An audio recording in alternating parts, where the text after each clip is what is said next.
በደብረ ታቦር በደብረ ታቦር ተሰብሃ ተሰብሃ በደብረ ታቦር ተሰብሃ ተሰብሃ በደብረ ታቦር። በስመ አብ ወወልድ ወመንፈስ ቅዱስ አሐዱ አምላክ አሜን።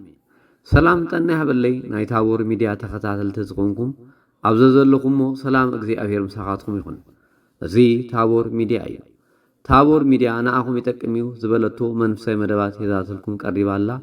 ኣብዚ ናይ ሎሚ መደበይ ፍልስጤማውያን ክርስቲያናት ናይ ጎይታና መድኃኒና ኢየሱስ ክርስቶስ ስቕለቱን ሕማማቱን ብምዝካር ከመይ ገይሮም በመንፈሳዊ ስርዓት አገልግሎትን ከም ዘኽብርዎ ኣብ ፍልስጤም ዘለው ክርስቲያናት ብዝምልከት ሓበሬታ ሒዘልኩም መጺአ ኣለኹ።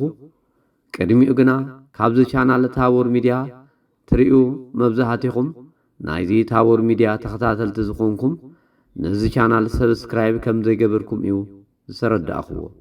እዚ ናትኩም ሰብስክራይብ ምግባር ኣብዚ ቻናል ዝግበር አገልግሎት ካብዚ ንላዕሊ ንኽንሰርሕ ሓገዝን ደጋፍን ብምዃኑ ሰብስክራይብ ላይክ ብምግባር ደገፍኩም ክትገልጹ ከምቲ ኩላትኩም ነዚ መደብ ትከታተልዎን በዛ አገልግሎት ዝተጠቀምኩም ብዙሕ ተማሂርኩም ዘለኹም ካልኦቱን ክመሃሩሉ ኣብዚ ቻናል ዝፍኖ መደብ ናብ ኩሉ ሰብ ክበጽሕ ሼር ብምግባር ነዚ አገልግሎት ዝክሰፍእ እጃምኩም ትገብሩን ክሳብ ፍጻመ መደብ ምሳይ ክጸንሑ እንዳተላበኹ ሰናይ ምክትታል ይግበረልና። በብዙሓት ሰባት ክርስትና እምነት ከም ዘየሎ ተገይሩ ዝሕሰበላን ዝንገረልናን ሃገር ፍልስጤም እያ። በአንጻሩ ግና ናይ ጎይታና ኢየሱስ ክርስቶስ በዓለ ስቅለት ብዓብዪ ክብርን ስርዓትን ካብ ዘኽብርዎ ሃገራት ዕለት ምክንያት ብምግባር ካብ ቤተ ክርስቲያን አገልግሎት ክሳብ ጎልጎታ ቀራንዮ ናይ መስቀል ጉዕዞ ብምግባር ኢየሱስ ክርስቶስ ዝኸፈለ ዋጋ ዝተቐበሎ መከራን ስቃይን ዝዝክሩ እልፍ ዝኾኑ ክርስቲያናት ኣብ ሃገር ፍልስጤም ይርከቡ።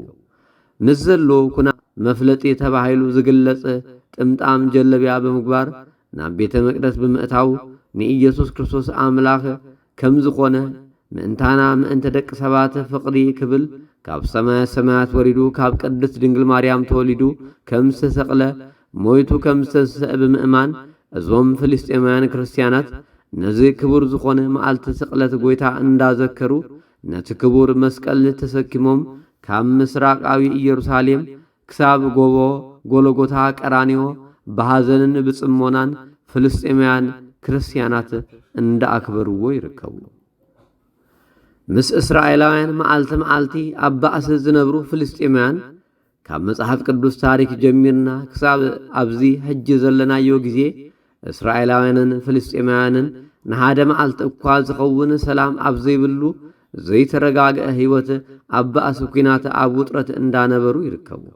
እዞም ፍልስጤማውያን ስሞም ኣብ መጽሓፍ ቅዱስ ተፈልጠ ምስ ካልኦት ናይ ዓለምና ሃገራት ዝፍለጥሉ እኩል ዝኾነ ታሪክ ዘለዎም ህዝብታት እዮም።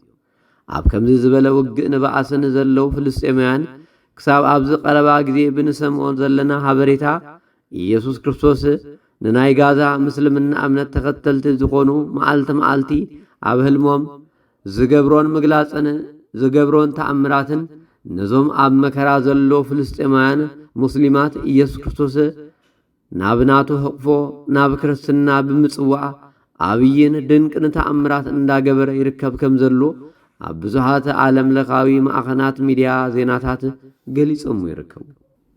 እዞም ኣብ መላእ ዓለም ዝርከቡ ፍልስጤማውያን ክርስቲያናት ኢየሱስ ክርስቶስ ምእንቲ ደቂ ሰባት ቤዛ ኮይኑ ዝተሰቕለሉ መስቀል ተሰኪሞም ጉዕዞ ይገብሩ።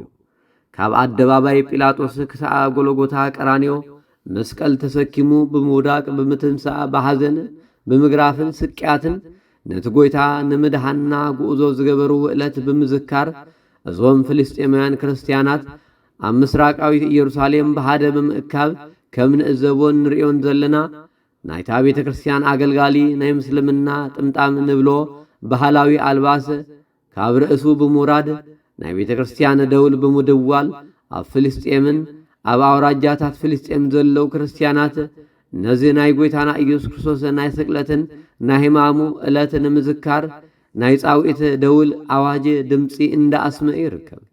ነዚ ናይ ቤተ ክርስቲያን ድምፂ ዝሰምዑ ናይ ፍልስጤም ክርስቲያናት መንነቶምን ባህሎምን ብዝገልጽ መንገዲ ከምዚ ንሪኦ ዘለና ጀለብያታቶምን ናይ ርእሲ ዝገብርዎ ጥምጣሞም ገይሮም ልብሶም ለቢሶም ናብ ቤተ ክርስቲያን ይኣቱ። ናይ ቤተ ክርስቲያን ምስ ኣተዉ ቅድሚ ጸሎቶም ብስም አብን ወልድን መንፈስ ቅዱስን ኢሎም ብምእታብ አገልግሎቶም ጸሎቶም ይጅምሩ። ድህሪ አገልግሎቶሙን ናይቲ ካህን መስቀል እንዳተሳለሙ መክፈልቲ ይቅበሉ። መብዛሕቲና ነዚ ምስ ንርኢ ምግራምና ምድናቕና ዘይተርፍ እዩ። ምክንያቱ እዚ ኣወዳቶምን ኣዋልዶምን ዘለብስዎ ምሉእ ልብስታት መብዛሕቲና ንግምቶን ናሓስቦን ናይ ምስልምና እምነት ተከተልቲ ዝለብስዎ ጌርና ጥራይና ስለናሓስቦ እዚ ከም ዘይኮነ ከዓ እዞም ኣብ ፍልስጤም ዝርከቡ ክርስቲያናት ኣብ ካልእ ዓለማት ዓረብ ዝርከቡ ሃገራትን ክርስቲያናት ዝለብስዎ ናይ ባህሊ ኣለባብሳ እምበር ናይ እምነት ናይ ምስልምና ናይ ሃይማኖት መግለጺ ኣይኮነን። ምክንያቱ ቆይሞም ዘለው ኣብ ውሽጢ ቤተ ክርስቲያን ከምኡን ብኢድ እቲ ካህንዮም መስቀል ዘሳለሙ ከመኣትሙን ንሪኦም ዘለና። ድህሪ ናይቲ ቤተ ክርስቲያን አገልግሎት አርማ ክርስትና ዝኾነ ናይ ጎይታናን መድኃኒና ኢየሱስ ክርስቶስ መስቀል ተሰኪሞም እቶም ካህናትን ዲያቆናትን ኩሎም ህዝቢ ተኣኻኺቦም ኣብ ውሽጢ ናይ መስቀል ስቕለቱ እዋን ንምዝካር ኣብ መበል ሳልሳይ መዓልቲ መግነዝ ፍትወለይ መቃብር ክፈቱለይ ከይበለ ካብ ሙታን ተፈልዩ ተንስአ። ነቲ ዝገበረልና ሰናይ ውዕለት ድማ ብምዝካር ብፍላይ ንህና ናይ ኦርቶዶክስ ተዋህዶ አመንቲ ኣብ ቅንያት ሰሙነ ሕማማት ብፍሉይ መልክዕ ካብ ኩሉ ግዜ ብዝተፈልየ አገባብ ብጾም ብጸሎት ብስግደት ካብ ንጎሆ ክሳብ ምሸት ንሰሙነ ሕማማት ነቲ ጎይታ ዝተገርፈሉ ዝተጸፍዓሉ ዝተወቕዓሉ ዝተረግጸሉ ዝተገርፈሉ ኩሉ ዝረኸቦ መከራ መስቀል ንዝክሮ ፍሉይ ብዝኾነ መንገዲ አምልኾትና ንፍጽም። ነቶም ኣብ መከራ ኣብ ኩናት ኣብ ጭንቂ ኮይኖም ንፈጣሪኦም እግዚአብሔር ዘምልኹን ዝዝክሩን ዘለው ፍልስጤማውያን ክርስቲያናት ከምኡን ካልኦት ረሃዋ ይፍጠረሎም ንብል። መድኃኔ ዓለም ፈጣሪ ኢየሱስ ክርስቶስ ብህማማቱ ይበጅወና ይመሃረና አውደ ዓመትና ይባርከልና። ነዚ ናይ ታቦር ሚዲያ ተኸታተልቲ ዝኾንኩም ነዚ ቻናል ሰብስክራይብ ዘይገበርኩም ሰብስክራይብ ብምግባር ደገፍኩም ትገልጹ ኩሉ ግዜ ኣብዚ ቻናል ዝፍነው መደባት ኣዋኑ ክበጽሓኩም ነቲ ናይ ደውል ምልክት ብምጥዋቕ ቤተሰብ ኩኑ። ኣብዚ ቻናል ዝፍነው መደብ ናብ ኩሉ ሰብ ክበጽሕ ሼር ብምግባር ክሳብ ፍጻመ መደብ ድማ ብሳይ ስለ ዝጸናሕኩም እንዳኣመስገንኩ ሰናይ ቀነ ይግብረልና። እዚ ታቦር ሚዲያ እዩ። በደብረ ታቦር ተሰብሃ በደብረ ታቦር